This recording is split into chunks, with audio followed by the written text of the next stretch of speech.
அன்பு நேர்களே, sunrise India டிவியில் முதலாக ஒரு புதிய நிகழ்ச்சியாகும் நேர்காணல் நிகழ்ச்சியில் உங்களுக்கெல்லாம் நன்கு பரிச்சயமான அரசியல் ஆய்வாளர், புலனாய்வு செய்தியாளர் நிலாம்தீன் அவர்களுடன் இணைந்து நேர்காணல் வழங்குவதில் மகிழ்ச்சி அடைகிறேன். நேரடியாக நிகழ்ச்சிக்கு சொல்வோம். இந்தியா மற்றும் சர்வதேச தளங்களில் பஹல்காம் தாக்குதல் தொடர்பில் மோடியின் திட்டமிட்ட செயல் என்ற ஒரு கருத்தியல் நிலவி வருகின்றது. இந்த நிலையில் அப்பாவி பொதுமக்கள் மீதான தாக்குதல் தொடர்பில் உங்களுடைய பார்வை எப்படி இருக்கிறது? அதாவது இந்த தாக்குதல் என்பது பாகிஸ்தான் பயங்கரவாதி செய்யல என்பது பலருக்கு தெரியும், ராணுவத்துக்கும் தெரியும். இதை இந்தியாவுக்குள்ள சொல்ல யாராவது இந்த உண்மையை சொல்ல போனா அவன் வீட்டை உடைக்கிறதுக்கு பெரிய பெக்கோ இயந்திரம் கொண்டு உடைக்க போயிருவாங்க. அந்த செய்தி தளங்களை முடக்கிடுவாங்க. இப்ப பாருங்க, சில உண்மைகளை பாகிஸ்தான் இந்தியா யுத்த கலவர நிலைமைகளை திட்ட தெளிவாக சென்ற ஒரே ஒரு நீஸ்தலம் நீஸ்தலம், அதை ஃபுல்லா புளாக் பண்ணாங்க. அந்த தளம் இப்ப நீதிமன்றம் வரையும் போயிருக்குது. ராணுவத்துக்கு எதிரான செய்திகளை பரப்பினார் என்றுதான் குற்றச்சாட்டு. அதை அவங்க அரசாங்கம் உச்ச நீதிமன்ற டெல்லியில நிரூபிக்கணும். அவங்க வழக்கு தாக்கலுக்கு போயிட்டாங்க. எனவே உண்மைகளை இந்த உண்மையில சொல்ல போனால், நாங்க நேற்று சொல்லியிருந்தோம், ஸ்ரீநகர்ல இந்த குண்டு வெடிக்க போகுது 3 நாளைக்கு முதலேயே இந்திய உளவுத்தாவை மோடிக்கு தகவல் கொடுத்துட்டு, ஆல்ரெடி மோடி ஸ்ரீநகர் போறதுக்கான ஒரு டூர் ஒன்றுக்கான திகதி ஒப்பிடப்படுகிறது. இந்த குண்டு வெடிப்பதற்கு 3 தினங்களுக்கு முன்ன அவர் காஷ்மீர் போறார். இந்த குண்டு வெடிக்குது கேள்வி அறிஞ்ச உடனே, இந்த தகவல் வந்த உடனே அவர் தந்த பயணத்தை ரத்து செய்யறார். இதை நான் சொல்லல, காங்கிரஸ் தலைவர் கார்கோ, சீனியர் தலைவர் கார்கோ அவர்கள் அழகாக தெளிவாக சொல்லுகின்றார். நாளை முதல் பார்லிமெண்ட் அலற போதுன்னு சொன்னமில்ல, இன்றைக்கே களை கட்டிட்டு ராகுல் காந்தி அவர்கள் கேட்கிற கேள்விக்கு இவங்களால சரியா ஆன்சர் பண்ண முடியல. இது இந்த சங் பரிவாரங்களும் திட்டமிட்ட ஒரு செயல். இப்ப இந்த குண்டு இந்த வெடிக்கி வச்ச குண்டுதாரி அந்த ஊரை விட்டு போறதுக்கு 200 கிலோமீட்டர் தூரம் போகணும். ஸ்ரீநகர் காஷ்மீர் என்ன பாதுகாப்பதை சொல்ல தேவையில்லையே. அங்க போன மக்களும் அறிந்த மக்களும் ஆய்வு ரீதியா பாத்தீங்கன்னா 3 தட்டு 4 தட்டு பயங்கரமான பாதுகாப்பு. அந்த பாதுகாப்பை மீறி இந்த குண்டுக்காரன் எங்க போறான்? இது பெரிய பதில் நான் கேட்கல, இதை எதிர்கட்சி கேட்குது புள்ளா. அப்ப அந்த குண்டுதாரி எங்க போனான்? அதுக்கு பதில் இல்லை. ஏன்னா செஞ்ச நீங்க எங்க போற? யூனிபத்தை மாத்திருப்பான், காவி உடைக்கு மாறிருப்பான், ஜெய்ஹிந்தன் நின்றுருப்பான், அவன் தான் கொண்டு செஞ்சவன். இது மோடி மஸ்தானுக்கும் தெரியும், அங்க உள்ள ஆயுத தரப்புக்கும் தெரியும். சொல்லிக்கிற ஏனெனில் இந்த மோடி மஸ்தான் சொல்ற எல்லாத்தையுமே தலையில வச்சுக்க ஆடுற கூட்டம் உண்டு. மோடி மஸ்தான் ஒரு படிப்பறிவு இல்லாதது, அது ஒரு டீ கடைக்காரன். ஆவுண்டா தேர்தல் வருதுன்னா மலைக்குள்ள போய் குந்திக்கிட்டு மடங்கிக்கிட்டு மக்களை ஏமாத்துறது. இந்த ஏமாற்றம் ஒன்று இருந்துகிட்டு மக்கள் அவரை தலையில வச்சு ஆடிக்கிட்டு மோடி செல்வதெல்லாம் பிழை, அந்த பிழை 100க்கு 100 பிள்ளை மோடி, அந்த பிழையை சரி என்று சொல்லத்துக்கு ஜெய்ஹிந்த் என்று சொல்ல ஒரு கூட்டம் இருக்கும் வரைக்கும் இந்த மாதிரி விடயங்கள்ல இந்தியா தோல்வி காணும். ஏனெனில் இப்ப இதையெல்லாம் உண்மையாக சொல்ல போனா, எனக்கு இப்ப பாருங்க, நேற்றே ஒரு கொலை அச்சுறுத்தல் வந்துருச்சான், இந்த தளத்துக்கே வந்திருக்குது. இன்னைக்கு உங்களுக்கு நான் பயண பேசலுமா? அப்ப உண்மையை சொல்ல போனால் அவன் ஆன்டி இந்தியன், அவன் தேச விரோதி, இந்தியாவுக்கு எதிராக பட்டம் சொல்றாங்க. இனி அவனுக்கு எதிராக பல கொலை அச்சுறுத்தல் வாரத்தாலே யாரும் வாய் தோறக்க பயப்படுறாங்க. பாருங்க, இந்த யுத்தம் முடிஞ்சு போச்சு. இந்த யுத்தம் முடிஞ்சு போனாலும் வட இந்தியாவில் அத்தனை ஊடகங்களும் மோடி மஸ்தான் ஜெயிச்சார், அது பாகிஸ்தான் மண்டிக்கிட்ட நீ பிரதேசி, நீ மண்டிக்கிட்ட நீ பாகிஸ்தான் மண்டிகிடலே. இது அழகா ரம்மாமும் அழகா சொல்லிருக்கேன். என்ன மிரட்டல்?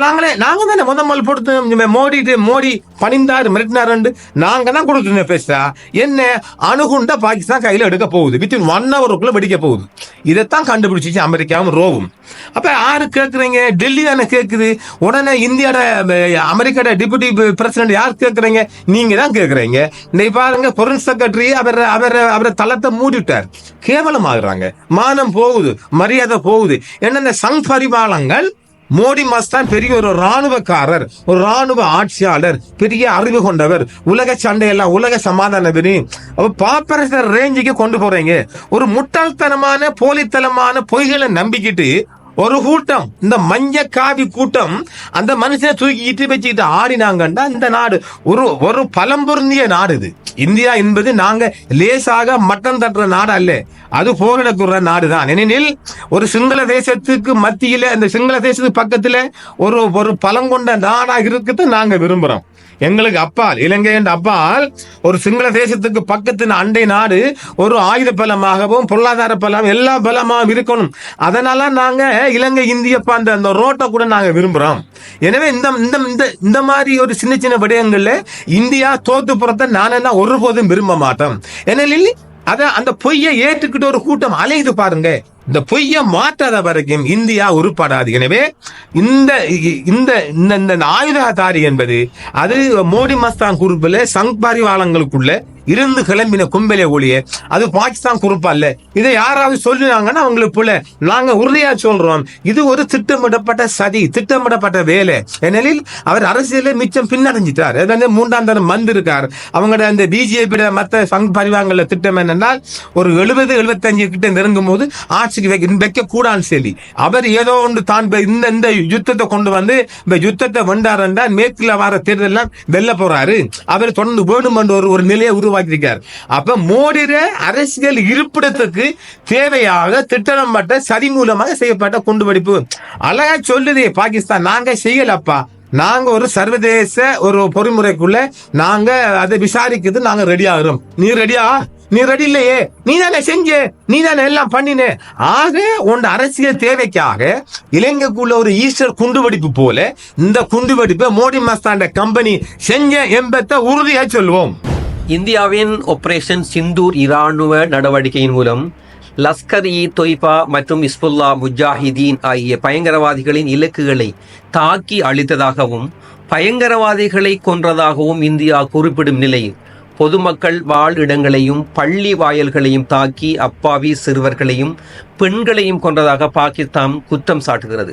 இது தொடர்பில் உண்மையான நிலவரம் எப்படி இருக்கிறது? அது உண்மைதான். எனக்கு அதுக்குரிய வீடியோ ஒன்று இருக்குது, நாங்கள் முடியுமான நாங்க காட்ட போறோம். எனக்கு பாகிஸ்தான் மூலம் கிடைக்கப்பட்ட ஒரு ஆடியோ ஒன்று இருக்கு, வீடியோ ஒன்று இருக்குது. அது பள்ளியும் அந்த குண்டு போடப்பட்ட ஒரு இடத்துல பள்ளியும் சிறுவரும் இருக்கு. அதாவது இந்தியா யுத்தம் பண்ணி வருகின்ற போது இலங்கைக்குள்ள தானே செஞ்சீங்க, சிறுவர்களை பார்க்கல, பெண்களை பார்க்கல. காஷ்மீர்ல கூட இந்தியாட ராணுவம் 10,000 முஸ்லிம் பெண்களை ரேப் பண்ணி சீரழிச்சிருக்குது. இதை நான் சொல்லல, ஐநா மன்றத்தில் ஆதார ஆவணமாக ஐநா அதிகாரியே அதை சொல்லி அழுதிருக்கின்றார். அழுத வீடியோ நாங்க பார்க்கணும், முடிஞ்ச வரைக்கும் அந்த வீடியோ உங்களுக்கு தரப்போறோம். அழுதிருக்கிறார். எனவே இந்தியா படை என்பது கண்மூடித்தனமாக தாக்குது என்பது உண்மைதான். இப்ப பாருங்க, பலஸ்தீனத்துல வெள்ளை பொஸ்பரஸ் குண்டு யாரு இந்தியாட கொண்டுதான் போடப்பட்டிருக்கு. அங்க பாதிச்சு யாரு? சிறுவர்கள். இந்த மொசாட்காரன் இந்தியாட ராணுவ ஒரு கொள்கை கொண்டவங்க. அந்த வேற அறுக்கிற சிறுவர்கள் பெண்கள் அழிச்சால் அந்த பரம்பரை அழிச்ச மாதிரி போகும். இல்ல இந்த வடக்குல கூட இறுதி யுத்தத்துல கிளஸ்டர் குண்டு தான் இந்தியா அடிச்சிச்சு. இந்த கிளஸ் குண்டை என்ன, ஒரு குண்டை போட்டா 10 குண்டு வெடிக்கும். அப்ப ஒரு குண்டு டார்கெட் பண்ணினால் அதுல இருந்து 10 செரிமானங்கள் கொண்ட குண்டுகள் வெடிக்கின்ற போது அது கூட பாகையான தாக்கத்தை செலுத்தும். அதே மாதிரி தான் இவங்க பலஸ்தீனை இந்தியாட குண்டு ஆதாரபூர்வமாக ஐநாவில் நிரூபிக்கப்பட்டிருக்கு. இந்தியாட குண்டு பொஸ்பரஸ், வெள்ளை பொஸ்பரஸ். அது குறித்து நான் ஒரு ஊடகத்தில் சொல்லியிருந்தேன். வெள்ளை பொஸ்பரஸ் குண்டு அது போடப்பட்டுச்சு. இப்ப இங்க கூட இவங்க ஏவுகணை மூலம் சிறுவர் தான் நான் பார்த்தேன், அந்த வீடியோ நான் பார்த்தேன். நான் என்னில அது இந்த உருது ஊடகம் மூலம் கிடைக்கப்பட்ட வீடியோ இருக்குது. அதை முடிந்த வரைக்கும் மக்களுக்கு நாங்கள் ஆதாரமாக காண்பிக்க போன்றோம். அவங்க பள்ளி வாசலையும் சிறுவரையும் டார்கெட் பண்ணி செஞ்சது உண்மை, அது மாற்று கருத்தில்லை. பாகிஸ்தான் சொல்வது அது உண்மையான குற்றச்சாட்டு தான், அது உலக ரீதியில பார்க்கப்பட்ட குற்றச்சாட்டு தான். இந்தியா பாகிஸ்தான் இரு நாடுகளை பொறுத்தமட்டில் இராணுவ சமநிலை இல்லை. இந்தியா ரஷ்யாவினதும் பாகிஸ்தான் சீனா ஆயுத இணைப்புகளுடன் இருக்கின்றன. இந்த நிலையில் ஏன் அவசரமாக இந்தியாவால் முன்னெடுக்கப்பட்ட யுத்தம் பல்வேறு கேள்விகளை ஏற்படுத்தும் வகையில் யுத்த நிறுத்தம் அமுல்படுத்தப்பட்டுள்ளது? டொனால்ட் ட்ரம்ப் அவர்களின் தலையீடா அல்லது வேறு இதற்கான பின்புலங்கள் காணப்படுகின்றனவா? பின்புலம் என்று சொல்லுகின்ற போது ஒரே இந்த 3 நாள் யுத்தம் 5000 கோடியை கொண்டு விட்டுட்டு இந்தியாவுக்கு. ஏனெனில் ஒரு இந்த மூளை சரியாக பாதிக்கப்பட்ட யுத்தம் இது. இப்ப பலஸ்தீன்லையும் என்ன, அவங்களோட யுத்தம் ஒரு அறிவுபூர்வமாக புத்திசாலித்தனமாக செய்யப்பட்டது. அதாவது அழிவு குறைவு, இந்த ஆயுதங்கள் மெஷினரி, குறைந்த மெஷினரி மூலம் கூடுதலான அழிவை கொடுக்கக்கூடிய செலவு குறைந்த ஆயுதம் ஷோர்ட்டாக விளக்கமாக சொல்ல போனார். இங்க பாருங்க, 1 லட்சம் பெரிய ட்ரோன்ஸ்கள் 50,000 ட்ரோன்ஸ்கள் மூலம் தான் இந்தியாவுக்குள்ள வந்தாட்டு ட்ரோன்ஸ் தான். ஆளில்லா பாகிஸ்தானின் ஆளில்லா விமானம் ட்ரோன்ஸ் மூலமா தான் வந்துச்சு.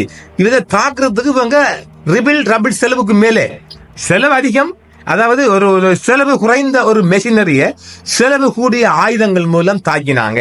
அதனால் இந்த 2-3 நாள் யுத்தத்தில் 5000 கோடி இந்தியா இழந்திருக்குது. இது ஒரு பாரிய ஒரு அறிவுறுமான தாக்கம். அடுத்த கட்டம் நாங்க ஒண்ணு சொன்னமே, ஒரு பலமான இந்தியா இவங்க சொன்ன மாதிரி ஒரு இந்த சுண்டக்கா நாடு இல்ல மத்தவங்க மட்டமுற மாதிரி அல்ல. சீனாவிட மோத வலிமை இல்லா போனாலும் பாகிஸ்தான் போன்ற சிறிய நாட்டுடன் மோதக்கூடிய வல்லமை இந்தியாவுடைய இருக்குது எல்லா வகையிலும். பாகிஸ்தான்ல அணுகுண்டுன்னா அவங்ககிட்ட இருக்குது, அணுகுண்டு இருக்குதான். இது ஒரு அணுகுண்டு யுத்தமாக மாற போயிடுச்சு. அதாவது பாகிஸ்தானால கொஞ்சம் தாக்கு பிடிக்க போனது உண்மை. ஏனெனில் 60,000 இவங்க மும்முனை தாக்கு, அதாவது இந்தியாவோட திட்டம் என்ன, மும்முனை தாக்குதல் மூலம் முப்படைகளையும் களமிறக்க தயார். அது ஒரு 60,000 துருப்புகளை அந்த லேன் ரூட்ல இறக்கிறது ரெடியானாங்க. அங்க அவங்க அணுகுண்ட தூக்க ரெடியாங்க. அதாவது ஒரு பலமான பலகீனமான எதிரி என்பவன் தனது பலமான ஒரு ஆயுதம் மூலம் தாக்க ரெடியாகணும். அப்ப அவர் என்றால் பாகிஸ்தான் பிரதமர் ஷரீப் அவர்கள் இந்த நியூக்ளியர் கண்ட்ரோல் ரூம்ல அந்த ரூம் அத்தாரிட்டி ஆபீசர் மட்டும் பேசியிருக்கிறார். என்ன மாதிரி பண்ணலாம், இதை ஒட்டு கேட்டுக்கிறாங்க CIA. இதை மோடி மஸ்தான் ரோவும் கண்காணிச்சு உடனே டெல்லிக்கும் அமெரிக்காவுக்கும் செய்தி பார்த்த உடனே ட்ரம்ப் மாமும் இதுல புள்ள தலையிடுச்சு. அது வார்னிங் என்னென்றால் இது வந்த செய்தி நேற்று நாம கட்டி கொண்டு வரல. இப்ப இந்திய ஊடக பரப்பில் வெளிவந்த செய்தி மாத்திரம் தான் நான் சொல்லுகிறேன். இது ஏற்கனவே நாங்க பல செய்தி சொல்லிட்டோம். 2 நாட்டு வர்த்தகத்தை நான் ரத்து செய்வேன், இதுதான் எச்சரிக்கை. உடனே மோடி மஸ்தான் பயந்தார். அதாவது இந்தியாவை பொறுத்த வரைக்கும் மோடி மஸ்தான் இந்த யுத்தத்தை தொடர்ந்து கொண்டு போக விரும்பல. முதலாவது பிரச்சனை, அதாவது இந்த வடிவேல் மாதிரி நீ இந்த எல்லகாண்டப்படா நான் மெல்லகாண்டப்படா அப்படி தொட்டுக்கிட்ட மாதிரி நானும் ரவுடியா இருந்த மாதிரி என்றால் இவர் இந்தியாவுக்குள்ள ஒரு ஜாம்பவானா இருக்கலாம். இந்த RSS சங் பரிவாங்களுக்கு இவர் ஒரு ஹீரோவா பார்க்கப்படுவார். அடுத்தது ஆட்சிக்குள்ள இவருக்கு ஒரு பலமான ஒரு ஆதரவு இருக்கு. எல்லா பக்கத்திலையும் பாகிஸ்தான் எதுக்குறாண்டால் யாராவது ஒருவர் உண்மையை பேச போனா அண்டி இந்தியாவுக்கு எதிரான தேச விரோதி என்று பட்டம் சூட்டுவாங்க பயத்துல எல்லாரும் முந்திக்கொண்டு ஜெய்கின்னு சொல்லுவது. பாருங்க, தமிழ்நாட்டில் முதல்வர் ஆமிக்கு அந்த ராணுவத்துக்கு ஆதரவு ஒரு பவனி போனார். அவர் அந்த பவனி போகல் என்றால் இந்த திமுக ஆட்சி இந்திய தேசியத்துக்கு எதிரான ஆட்சி, ராணுவத்துக்கு எதிரான ஆட்சி என்று கூக்குரலிட்டிருப்பாங்க இந்த சங்கிகள். அதையெல்லாம் முறியடித்து ராஜேந்திரன் மூலமாக முதல்வர் ஸ்டாலின் அவர்கள் ஒரு நடைபவனி மூலமாக ஊர்வலம் மூலமாக நாங்கள் இந்திய ராணுவத்துக்கு ஒத்துழைப்பு அளிக்கணும் காட்டிட்டார். அதோட சங்கு பரிவாரம் வாயை பொத்திட்டாங்க. அதே மாதிரி நடிகர்கள் ரஜினியா இருக்கட்டும், இவர் சிவகார்த்திகேயனா இருக்கட்டும், விஜயா இருக்கட்டும், எல்லோரும் ஜெய்ஹிந்த் போட்டாங்க. எல்லாம் நாங்களும் இருக்கிறோம், நாங்க ஒன்றுமில்லை நீங்க ஜெய்ஹிந்த் போட. ஆனா என்னன்னா முந்திக் கொண்டு நாங்க இந்தியாவுக்கு ஆதரவு, இந்திய படைக்கு ஆதரவு சொல்லுவீங்க. அதுல மிகவும் ராஜதந்திரமாக மிகவும் உணர்வுபூர்வமாக ஸ்டாலின் காட்டி போட்டார். அதோட அமர்ந்துட்டாங்க. எனவே இந்த சங் பரிவாரங்களை சமாளிக்க நிமிர்ந்து நிற்க தன்னுடைய சீட்டை பலப்படுத்த மோடியால் திட்டமிடப்பட்ட செயலாக நாங்கள் இதை பார்க்கின்றோம். யுத்த நிலவரத்தின்படி இரு நாடுகளும் பரஸ்பரம் வெற்றி தங்கள் வசம் என பறைசாற்றி வருகின்றது. இதற்காக பாக் சீன எல்லையில் பாகிஸ்தான் மற்றும் சீன இராணுவம் வெற்றியை கொண்டாடியதையும் நாங்கள் வீடியோவில் பார்க்கக்கூடியதாக இருந்தன. இதே நேரம் யுத்தத்தின் போது பிரான்ஸ் தயாரிப்பான ரஃபல் ஜெட் ஃபைட்டரை வீழ்த்தியதாகவும் தாங்கள் பாகிஸ்தானின் HQ ஏர் டிஃபென்ஸ் சிஸ்டத்தை அளித்ததாகவும் குறிப்பிடுகிறது. உண்மையிலேயே நீங்கள் ஒரு இராணுவ ஆய்வாளர் என்ற வகையில் இந்த யுத்தத்தின் வெற்றி யாருடையது என நீங்கள் எதிர்பார்க்கிறீர்கள்? யுத்தத்தின் வெற்றி என்பதுக்கு அப்பால் இந்த போர் ஒன்று, ஒரு அணு போர் ஒன்று உண்மையிலே நிறுத்தப்படுகின்றால் இதயமுள்ள அத்தனை பேரும் இதை வாழ்த்துங்க. இந்த யுத்தம் வேண்டாம், கொடிய யுத்தம் வேண்டாம். ஏனெனில் ஹிரோஷிமாவுல இன்னும் இந்த யுத்தத்துக்கான படு காயம் இன்னும் இருக்குது. இப்ப 50-60 ஆண்டுக்கு முதல்ல ஒரு அணுகுண்டு நியூக்ளியர் அங்க நேபாம் குண்டு நினைக்கிறேன். நேபாம் குண்டு என்று சொல்லுகின்ற போது அதன் பாதிப்பு என்ன இப்ப இருக்குன்னா, இப்ப நவீன முறையில் தயாரிக்கப்பட்ட குண்டுகள் எந்த மாதிரி பவர்ஃபுல்லா இருக்கும் என்பதை கொஞ்சம் சிந்திச்சு பாருங்க. பொசுங்கி போகும். அதாவது நெருப்புல ஒரு ரப்பர் துண்டை போட்டால் எந்த அளவுக்கு பொசுங்கும் அந்த அளவுக்கு உடல் கசங்கி போகும்.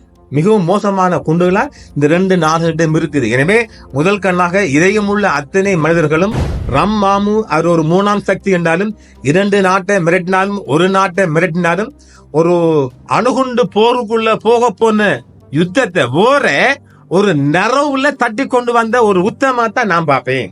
ஒரு இதயமுள்ள ரீதியா பார்க்கிறேன்னால் நரவுல சொல்லி அளக்கூடிய நரவுல அது வெற்றி அளிக்கப்பட்டிருக்குது. வெற்றி என்று சொல்ல போனால் அது உண்மையிலேயே பாகிஸ்தான் செய்யல. நாங்க மீண்டும் சொல்ல போறீங்க பாகிஸ்தான் ஆதரவாளி என்று. நான் ஒருபோதும் பாகிஸ்தான் ஆதரவாளியே கிடையாது. அத பாகிஸ்தான் செய்யல. பாகிஸ்தான் செஞ்சா நீங்க அந்த அந்த அந்த அந்த அந்த அந்த கொலை செஞ்ச குற்றவாளியை கேளுங்களேன். நீங்க ஏன் ஒரு டிமாண்ட் பண்ணல? சரி, அமெரிக்காவோட நீ நோமலா கேட்கக்கூடிய விடயம் என்னப்பா, எங்க நாட்டுக்குள்ள சுட்டுப்பட்டு போன குற்றவாளிகளை பாகிஸ்தான் நீ கொண்டு நிறுத்தண்டு நீ கேட்கணுமா இல்லையா? நீ கேட்கலன்னா நீ தானே நீ செஞ்ச உங்கால எப்படி நீ கேட்பா? உங்கால நீ எப்படி காட்டி கொடுப்பா? மோடிக்கு ஒரு புக்கு தெரியும் யார் செஞ்சு சொல்லி. எனவே இந்த போர பாகிஸ்தான் மேல திணிக்கப்பட்ட ஒரு போர். அந்த திணிக்கப்பட்ட போர்ல இருந்து நரவுல எதிரி, அது அழகான அவர் ஒரு செய்தி வெளியிட்டிருக்கார் ஷரீப் அவர்கள். எதிரியை நாங்கள் குறுகிய நேரத்தில் மண்டியுட விட்டோம். பாருங்க, அணுகுண்ட வெடிக்க ரெடி. நாங்க அழகா சொன்னோம், மீண்டும் நான் சொல்றோமே, பாகிஸ்தான் தன் அணுகுண்ட முதல் கையில் எடுக்கும். அதுதான் வெற்றியால் பார்க்கப்படும். சண்டித்தனம் என்று வரக்குள்ள யாரு முதல் அடிக்கிறான் அவன் தானே சண்டியான பார்க்க. அதில் ஒரு அடியோட பயந்துருவானே, இந்த டபுக்குன்னு ஒரு அடி சொத்தல போட்டோம்னா அவன் பயந்து போயிடுவான்ல. அதைத்தான் பாகிஸ்தான் செய்ய போயிருக்குது. மோடி மாமுக்கு யுத்தத்தை கொண்டு போய் விருப்பம் இல்லை. ஒரு பூச்சாண்டி காட்டிட்டு இந்தியாவுக்குள்ள ஹீரோ. இதை நாம சரியா சொல்ல போனோம்னால், விஜயகாந்த் திரைப்படத்துல ஒரு அந்த அந்த அந்த அணி, அதாவது இந்த சிறுபான்மை அமைப்புகளின் தலைவரா ஒருவர் போவார். அது பேர் எனக்கு தெரியா. அப்ப விஜயகாந்த் உள்ளுக்கு போய் தடை பண்ணி அடிப்பார். அடிச்சு சாதி போட்டு கௌரவமா அவளை கொண்டு வெளியே விடுவார். இந்த அடிச்ச விஷயம் யாருக்குமே தெரியப்படா, உனக்குள்ள எனக்குள்ள இருக்கணும் மாதிரி மோடி மஸ்தான் ஒரு பந்தா காட்ட வெளிக்கிட்டார். ஆனால் எல்லா ஊடகமும் அவர் போட்டு, உலக ஊடகங்கள் அவர் போட்டு கேவலமாக்குது. எனவே வெற்றி என்று சொல்ல போலாம். நான் பாகிஸ்தான் பக்கம் வெற்றி என்பேன்.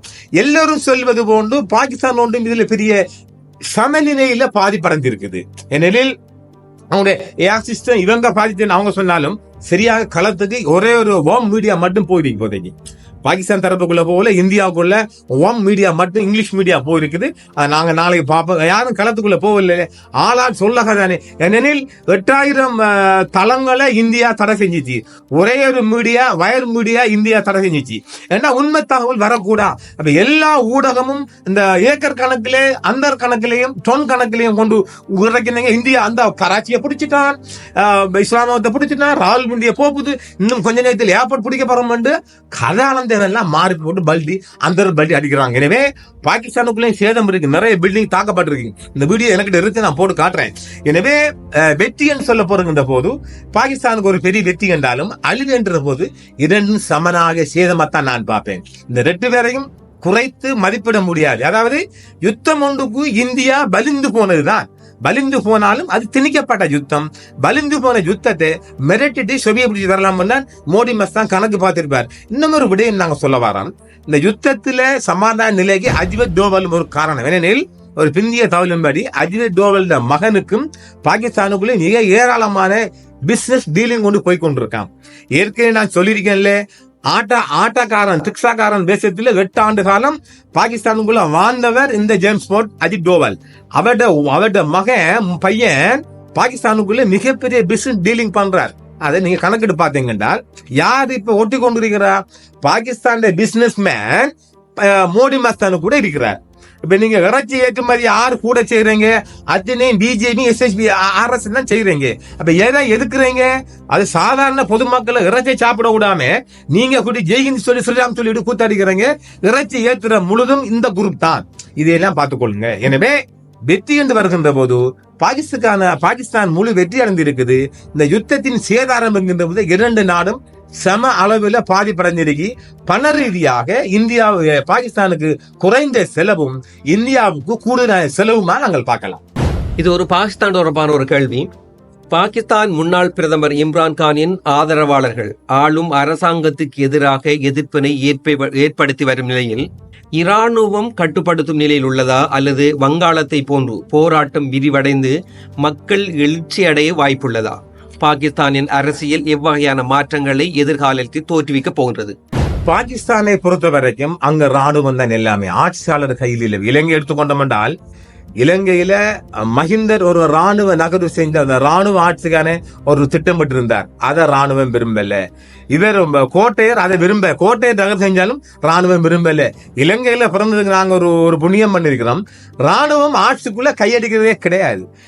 அதாவது இந்த ராணுவத்தை இந்த பிளட்டூன் அணி கொண்டு மோசமா கோட்டையை அணி கொண்டு பயன்படுத்தினாலும் கூட ஆட்சியை பிடிக்கணும், ஆட்சியை எடுக்கணும் ஒரு காலமும் இந்த இலங்கை ராணுவம் இல்லை. ஆனால் இது குறித்து நாங்க ஒரு விசேடமான ஆய்வு உண்டு.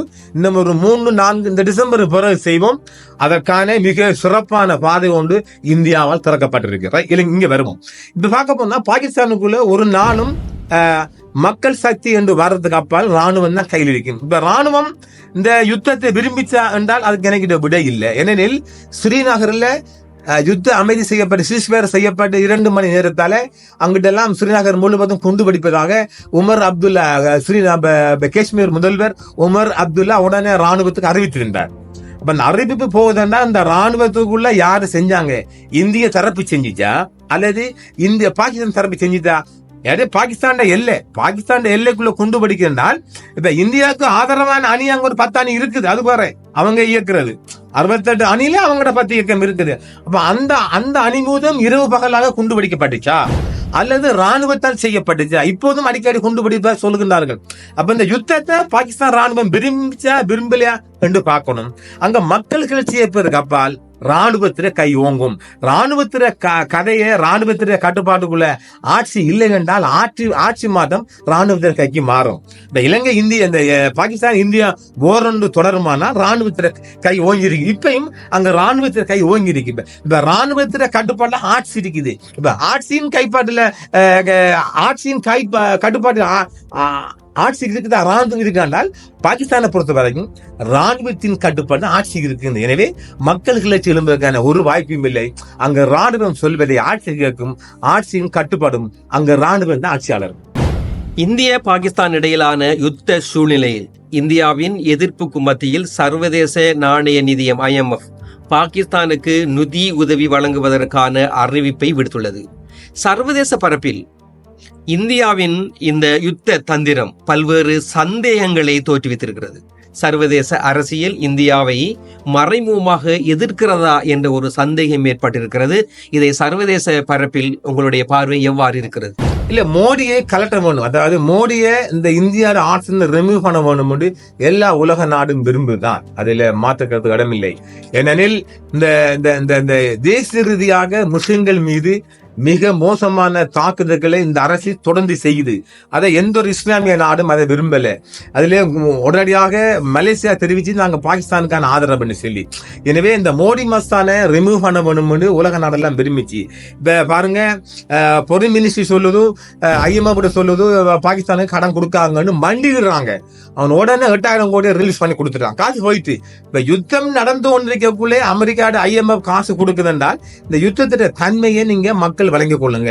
குறிப்பா நாங்க என்ன சொல்ல வரோம்னா, தமிழ்நாட்டு மக்கள் மட்டுமில்ல, இந்த தமிழ் மொழி தெரிஞ்சவங்க, தமிழுக்குள்ள இருக்கிறவங்க, இந்த இந்தியாவோட மோடியும் இந்த மோடி சார்பான ஆதரவு கொண்ட செய்திகளையும் விட்டு போட்டு உண்மைத்தன்மை அறிஞ்சு உண்மையிலே விசுவாசமாக இயங்குங்க.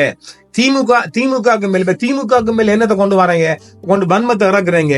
நீங்க உங்களோட அந்த RSS-ஐயும் இந்த BJP திட்டங்களையும் ஒரு ஆட்சியும் கூட தமிழ்நாடு நிறுவ பாக்குறீங்க. அது அவர் ஒரு பீகார் ஜெயில் போட்ட மாதிரி அவர் ஸ்டாலின் விடுறாரு இல்ல. அதான் உண்மை. இதயமுள்ள மக்கள், அன்பு தேசம் கொண்ட மக்கள் என்றால் தமிழ்நாட்டுக்குள்ள இந்த RS சங் பரிவாரங்கள்ல எந்த ஒரு திட்டமும் அமல்படுத்த அவர் விடுறாரு. அதுக்காகத்தான் அவர் மேல 1000 அம்படிக்கிறீங்க, அவரை மோசமா சொல்றீங்க. எனவே இந்த பாகிஸ்தான் அந்த IMF நிதி என்பது அது இந்தியாவை யாரும் விரும்பல, இந்த ஆட்சியை விரும்பல.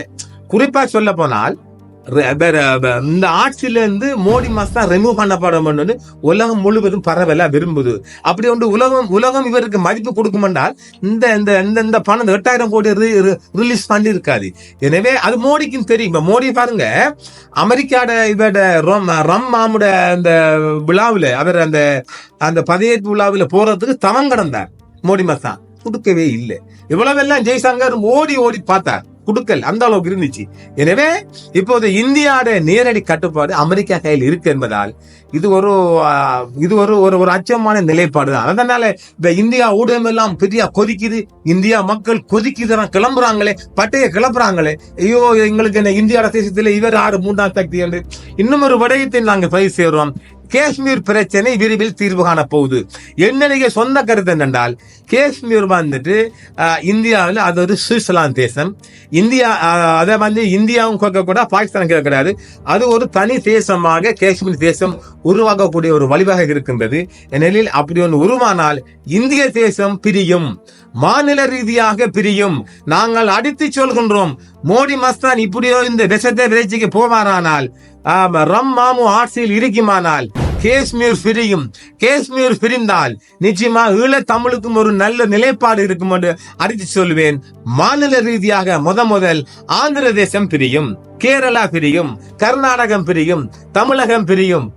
அழகாக இந்தியா முன்னேறும். இதை சொன்னால் இப்ப சங்கிகள் எங்களோட ஊடகத்தை தேடி அடிக்க வர போறாங்க. எதிர்கால ஒரு எதிர்கூறலாக இது இந்தியாவுக்கு யாரும் சொல்ல முடியாது. நாங்கள் சொல்லுகின்றோம், அது காஷ்மீரில் 3ஆம் சக்தி அமெரிக்கா தலையிட போகின்றது.